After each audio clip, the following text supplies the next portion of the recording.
Wala pa rin talagang tigil ang paglindol sa Pilipinas or mas tinatawag na earthquake.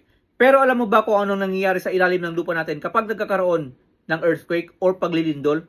Well, kung hindi pa panoorin mo ang video na to dahil para sa'yo ang video na to. Now guys, imagine nyo na ito yung earth natin, yung mundo natin. Now ang mundo natin are composed of many layers. Nandyan yung inner core, yung outer core, at yung tinatawag natin na mantle. Yung mantle guys ay nasa ilalim nito and that is a very thick and hot surface ng ating mundo. Now ngayon yung mantle guys ay nag-move. Hindi siya nagro-rotate, nag-move siya.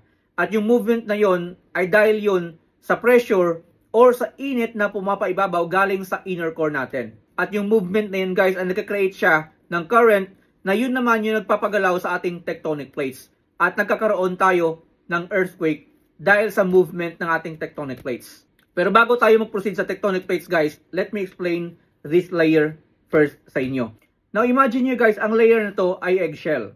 But instead of one whole shell, ay it composed of many pieces. Like ganito, na tinatawag natin na crust.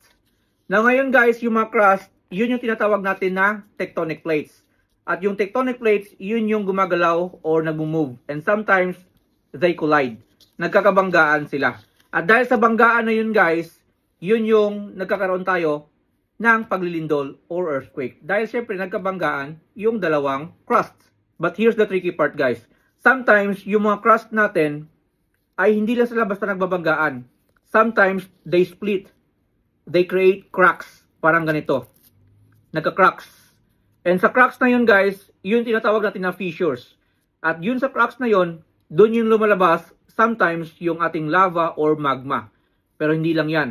Sometimes sa crack na yun, doon din lumilitaw yung mga bagong isla natin. Kaya that's why nagkakaroon tayo ng mga bagong isla.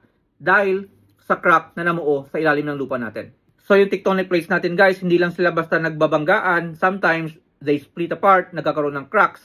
And yun sa cracks na yun, nagkakaroon din tayo ng earthquake. So pag nagustuhan mo ang video na to, well please do like and share. And of course, follow me for more.